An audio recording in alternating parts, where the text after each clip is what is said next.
মানুষ বয়ান শুনতে আসে, এখানে কোরআনের কথা শুনতে আসে। আমরা নিজেরাই যদি ওয়াদা খেলাফ করি তো আমাদের কাছে মানুষ কি শুনবে? ভবিষ্যতে এই বিষয়গুলো, মেহমান যারা আসবেন টাইম লিখে দেবেন, বক্তা যারা আসবেন টাইম লিখে দেবেন, আপনি এই টাইম থেকে এই পর্যন্ত বয়ান করবেন। কারণ সব বক্তাদের আকল জ্ঞান নাই, মাইক পাইলে সহজে ছাড়তে চায় না। কথা ঠিক কিনা জোরে বলেন? কিছু কিছু মানুষের অভ্যাস এরকম যে মাইক পেয়েছি মনে হয় জীবনে আর মাইক পাবো না। এই অভ্যাসগুলো বাদ দেওয়া উচিত। মানুষকে সম্মান দেওয়া উচিত। আল্লাহ পাক যেন ভবিষ্যতে আমাদের সকলকে শুধরাবার তৌফিক দান করেন। আলহামদুলিল্লাহ আলহামদুলিল্লাহি নাহমাদুহু ওয়া নাস্তাঈনুহু ওয়া নাস্তাগফিরুহু ওয়া নু'মিনু বিহি ওয়া নাতাওয়াক্কালু আলাইহি ওয়া নাউযু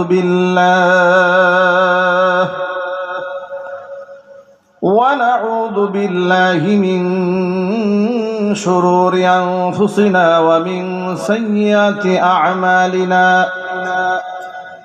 من يهده الله فلا مضل له ومن يضلله فلا هادي له ونشهد أن لا إله إلا الله وحده لا شريك له ونشهد أن سيدنا ونبينا وحبيبنا وشفيعنا ومولانا محمدا عبده ورسوله الذي أرسله بالحق بشيرا ونذيرا وداعيا إلى الله بإذنه وسراجا منيرا.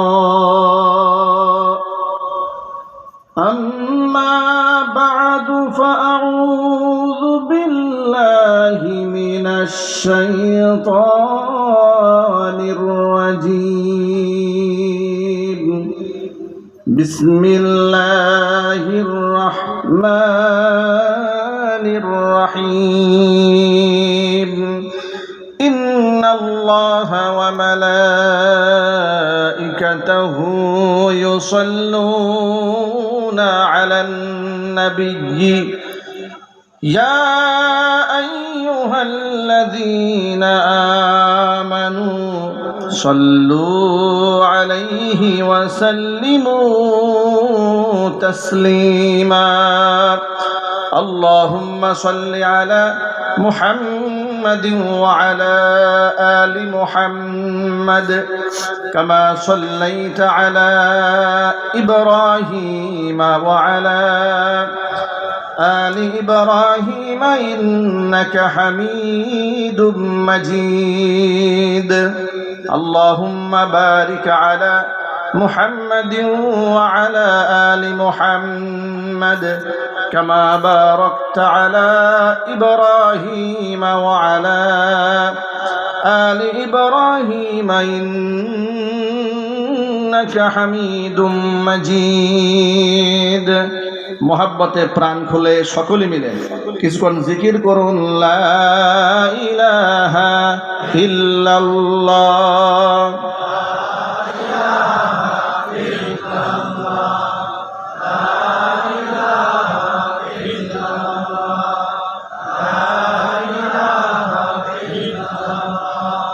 لا إله إلا الله لا إله إلا الله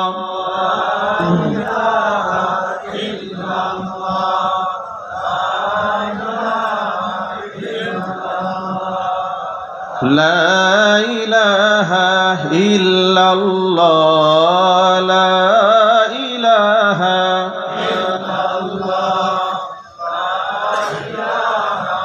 إلا الله لا إله إلا الله মুহাম্মাদুর রাসূলুল্লাহ সাল্লাল্লাহু আলাইহি ওয়াসাল্লাম। ঐতিহ্যবাহী গাজীপুর জেলার অন্তর্গত গাজীপুর মহানগরের 10 নং ওয়ার্ড আমবাগ ঢালাই ফ্যাক্টরি সংলগ্ন মদিনাতুল উলুম জাইনুদ্দিন কওমি মাদ্রাসার হাফেজ ছাত্রদের দাস্তানবন্দি উপলক্ষে আয়োজিত 15তম বার্ষিক ওয়াজ মাহফিলের শেষ অধিবেশনের সম্মানিত সভাপতি কারি মোহাম্মদ আরব আলী সাহেব, মুহতামিম মদিনাতুল উলুম জাইনুদ্দিন কওমি মাদ্রাসা, মুহতারাম সভাপতির নেক হায়াত আল্লাহ তাআলা দারাজ করুন, তার খিদমাতের ওয়াসাতকে আল্লাহ তাআলা বৃদ্ধি করে দিন। আজকের ওয়াজ মাহফিলের সম্মানিত প্রধান অতিথি জনাব মোহাম্মদ রবিউল আলম রবি, প্রতিষ্ঠাতা সাবেক সভাপতি কোনাবাড়ি থানা বিএনপি। মুহতারাম প্রধান অতিথির নেক হায়াত আল্লাহ তাআলা দারাজ করুন, তার খিদমাতের ওয়াসাতকে আল্লাহ তাআলা বৃদ্ধি করে দিন। এছাড়াও আমন্ত্রিত বিশেষ অতিথিবৃন্দ, হাজারাত উলামায়ে কেরাম, মুরব্বিয়ান এজাম, অত্র এলাকা এবং পার্শ্ববর্তী এলাকার বিভিন্ন প্রান্ত থেকে ছুটে আসা দিনদরদি ইমানদার পরহেজগার মুত্তাকি মুসলিম ভাইরা, পর্দার অন্তরালে অবস্থানরত আমাদের সকলের শ্রদ্ধাভাজন পর্দানিশীন মা এবং বোনেরা, মহান আল্লাহ রব্বুল আলামিনের দরবারে আলিশানে লাখ কোটি শুকরিয়া আদায় করছি যে মহান আল্লাহ তাআলা জুলাই আগস্ট বিপ্লবের মধ্য দিয়ে আমাদেরকে একটি নতুন বাংলাদেশ উপহার দিয়েছেন, যে বাংলাদেশে আমরা স্বাধীনভাবে কোরআন থেকে কথা বলার সুযোগ পেয়েছি, যে বাংলাদেশে এখন ওয়াজ মাহফিল করতে গেলে থানা থেকে পারমিশন নিতে হয় না, যে বাংলাদেশে কোরআন থেকে কথা বলতে গেলে এখন আর প্রতিবন্ধকতার শিকার হতে হয় না, স্টেজে ওঠার আগে এখন আর কমিটি স্লিপ দিয়ে বলে না দিনকাল ভালো নয়, একটু বুঝে শুনে কথা বলেন। কথা ঠিক নেবে ঠিক? আল্লাহ তাআলা যে সুযোগটা আমাদেরকে তৈরি করে দিয়েছেন, এ থেকে আপনারা খুশি না বেজার? কম না বেশি? হৃদয়ের সবটুকুন ভালোবাসা উজাড় করে শ্রদ্ধা জড়িত কণ্ঠে মহান মনিবের শেখানো ভাষায় শুকরিয়া আদায় করছি। জবান ছেড়ে দিয়ে সকলে একযোগে বলছি আলহামদুলিল্লাহ। রব্বানা লাকাল হামদ হামদান কাসীরা তাইয়িবান মুবারাকান ফীহি ইয়া রাব্বি লাকাল হামদু কামা ইয়ানবাগি লিজালালি ওয়াজহিকা ওয়া আযীমি সুলতানিকা। আল্লাহ তাআলা আজকের মাহফিলকে কবুল করুন। মদিনাতুল উলুম জাইনুদ্দিন কওমি মাদ্রাসাকে আল্লাহ তাআলা কিয়ামত পর্যন্ত কবুল করুন। মাদ্রাসার সকল হাজাত আল্লাহ তাআলা তার গায়বে খাজানা থেকে মিটিয়ে দিন।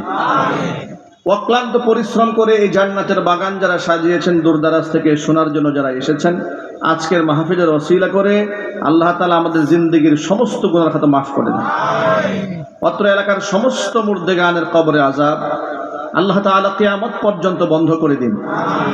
কাল হাসরের কঠিন ময়দানে আজকের এই আয়োজন আল্লাহ তাআলা আমাদের সকলের নাজাতের জরিয়া হিসেবে কবুল করুন। বন্ধুগণ, আমরা আজকের এই মাহফিলে বসে কোরআন এবং সুন্নাহ থেকে আলোচনা শুনবো। আমরা বলি ইনশাআল্লাহ। কোরআন সুন্নাহর জ্ঞান এই মহামূল্যবান সম্পদ, যে সম্পদ অর্জন করা সকল মুমিন মুসলমানের জন্য আল্লাহ তাআলা ফরজ করেছেন। নবী করিম সাল্লাল্লাহু আলাইহি সাল্লাম বলেছেন, তালাবুল ইলমি ফরিদাতুন আলা কুল্লি মুসলিমিন ওয়া মুসলিমা। প্রত্যেকটা মুসলিম নরনারীর জন্য পর্যাপ্ত পরিমাণ দ্বীনের ইলম শিক্ষা করা ফরজ। দ্বীনের ইলম যদি না থাকে তাহলে ঈমানও ঠিক থাকবে না, আমলও ঠিক থাকবে না। কথা বলেন ঠিক কিনা বলেন? ইলম যদি না থাকে ঈমান ঠিক থাকবে, আমল ঠিক থাকবে। এই জন্য আল্লাহ রাব্বুল আলামিন নবী করিম সাল্লাল্লাহু আলাইহি ওয়াসাল্লামের উপর নাজিলকৃত প্রথম হুকুম ইকরা, আপনি পড়ুন। সুবহানাল্লাহ বলেন। এটা হচ্ছে প্রথম হুকুম, আপনি পড়ুন ইকরা। আল্লাহর নবী সাল্লাল্লাহু আলাইহি ওয়াসাল্লাম জবাব দিয়ে বললেন, মা আনা বিকারিইন, জিবরাইল এসেছেন হেরা গুহায়। জিবরাইল আলাইহিস সালাতু ওয়াস সালাম আল্লাহ রাসূলকে বলছেন ইকরা, আপনি পড়ুন। নবী জবাব দিয়ে বলছেন মা আনা বিকারিন, আমি তো পড়তে জানি না। রাসূল পাক সাল্লাল্লাহু আলাইহি ওয়াসাল্লাম পড়তেও জানতেন না, লিখতেও জানতেন না। কারণ এই পৃথিবীতে আল্লাহ নবী সাল্লাল্লাহু আলাইহি ওয়াসাল্লাম কারো ছাত্রত্ব বরণ করেননি, কারণ তাকে আল্লাহ পাক ছাত্র হিসাবে পাঠাননি, গোটা উম্মার জন্য, গোটা জগৎবাসীর জন্য আল্লাহ পাক শিক্ষক বানিয়ে পাঠিয়ে দিয়েছিলেন। নবী করিম সাল্লাল্লাহু আলাইহি ওয়াসাল্লাম বললেন মা আনা বিকারিন, আমি পড়তে জানি না।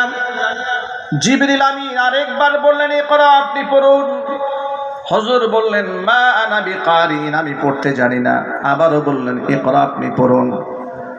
আবারও তিনি একই জবাব দিলেন মা আনা বিকারিন, আমি পড়তে জানি না। জিবরাইল আলাইহিস সালাতু ওয়াস সালাম রাসূলকে বুকের সাথে জড়িয়ে ধরলেন।